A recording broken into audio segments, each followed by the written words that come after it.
Harut व Marut कौन थे, बाबुल का कुआं कहाँ है और हारूत व मारूत का जादू किस तरह का था। ये वो पुरअसरार सवालात हैं जिनके जवाब तो बहुत हैं और लिखने वालों ने भी बहुत कुछ लिखा है, लेकिन उन किस्से कहानियों में हकीकत को तलाश करना गहरे समुंदर से मोतियां निकालने के बराबर है। हारूत व मारूत के मुतालिक बुनियादी तौर पर दो तरह की रवायतें मिलती हैं, एक वो जो कुरान व हदीस और ताबईन के अक़वाल में मौजूद है और दूसरी वो जो तौरेत व इंजील और इसराइली रिवायतों में आती है, जबकि उन इसराइली रिवायतों को बेशतर उलमा और मुवर्रिखीन ने तायीद की है। इस वीडियो में हम उन दोनों तरह की रिवायतों और वाक़यात को मुकम्मल पेश करेंगे। रिवायतों के मुताबिक हज़रत इदरीस अलैहिस्सलाम के ज़माने में एक मरतबा आसमान और ज़मीन के दरमियान से पर्दों को हटा दिया गया तो फरिश्तों ने ज़मीन में आबाद इंसानों को देखकर ताज्जुब किया और बोले, या रब्बुल आलमीन, हम तो गुनाह के करीब भी नहीं जाते, जबकि ये बनी आदम गुनाहों में इतने मुब्तला हैं। अगर हम उनकी जगह होते तो कभी तेरी नाफरमानी ना करते। अल्लाह ने इरशाद फरमाया, इंसानों को गुस्सा और शहवत दी गई है, अगर ये चीज़ें तुम्हें दी जाए तो तुम भी इसी तरह गुनाह में मुलव्वस हो जाओगे। लेकिन फरिश्तों ने कहा, हम ऐसा हरगिज न करेंगे। लिहाजा अल्लाह के हुक्म से फरिश्तों ने अपनी जमात में से दो बेहतरीन और इताअत गुजार फरिश्तों को चुन लिया, जिनका नाम हारूत और मारूत था। अल्लाह ने उन दो फरिश्तों में इंसानी फितरत और शहवत डालकर दुनिया में भेजा। वो शहर बाबुल में दो खूबसूरत इंसान बनकर आए और काजी के काम पर मुकर्रर हो गए, जहां वो लोगों के दरमियान फैसले किया करते थे। एक दिन उनके पास एक औरत अपना मुकदमा लेकर आई और कहा कि उसका शौहर उसे बहुत परेशान करता है। हारूत व मारूत ने जब उस औरत को देखा तो वो उसकी खूबसूरती और हुस्न से मरऊब हो गए और उन्होंने उस औरत से जिना की ख्वाहिश की। तो औरत ने उनसे कहा, तुम्हारी ये ख्वाहिश मैं तभी पूरी करूंगी जब तुम बुत की पूजा करो, शराब पियो या मेरे खाविंद को कत्ल कर दो। हारूत व मारूत ने शराब नोशी को छोटा गुनाह समझकर पी लिया और नशे की मस्ती में दो और कबीरा गुनाह कर बैठे। उस औरत ने उनसे आसमान पर चढ़ने का अमल भी सीख लिया, जिसके जरिया वो आसमान पर जाते थे। जब औरत इस अमल के जरिया आसमान पर गई तो अल्लाह के हुक्म से उसे सितारे की शक्ल में मस्ख कर दिया गया। चूंकि उस औरत का नाम ज़ोहरा था, इसलिए वो सैयारा ज़ोहरा कहलाया, जिसे आज वीनस कहते हैं।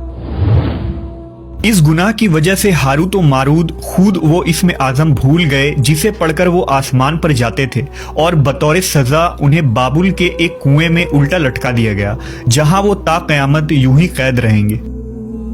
ये एक इसराइली रवायत है जिसे इमाम इब्ने कसीर और फ़खरुद्दीन राज़ी जैसे मुफस्सरीन अफसाना और मन घड़त कहानी करार देकर सख्ती से रद्द कर देते हैं। वहीं इमाम सयूती जैसे उलमा इस रिवायत को मुस्तनद मानते हैं।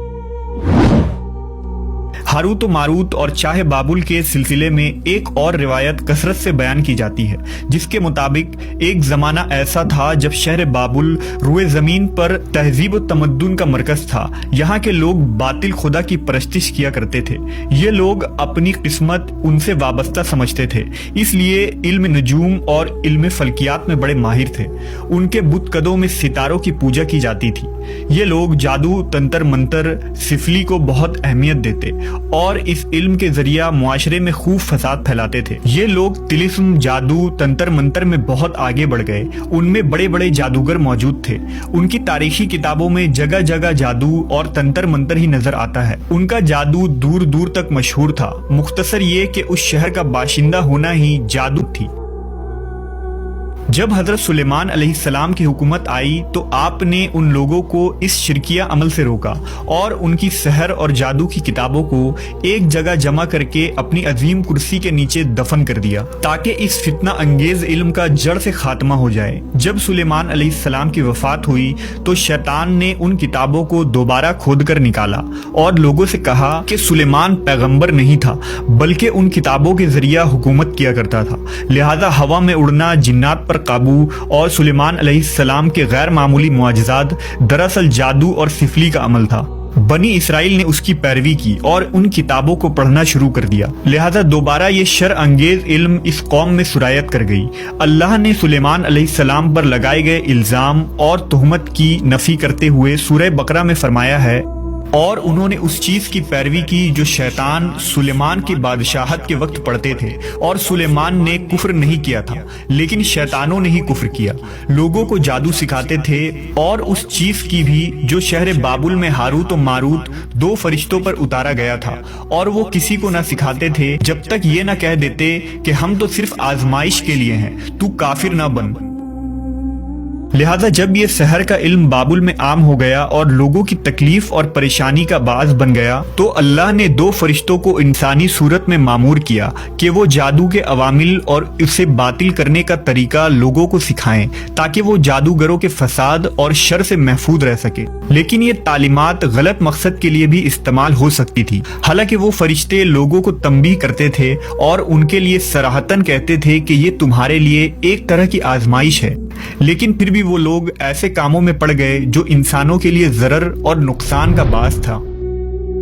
بعض عربی داستانوں میں اس کنویں کا ذکر بھی ملتا ہے جہاں کئی لوگ پہنچے اور ہاروت و ماروت سے ملاقات کر کے جادو کا علم بھی سیکھا، جبکہ بعض مورخین کا کہنا ہے کہ عراق کے شہر حلہ کے قریب ایک کھنڈر میں موجود قدیم کنواں ہے جہاں سے بابل کی سرحد شروع ہوتی تھی۔ یہ اس کنویں کو ہی چاہے بابل قرار دیتے ہیں۔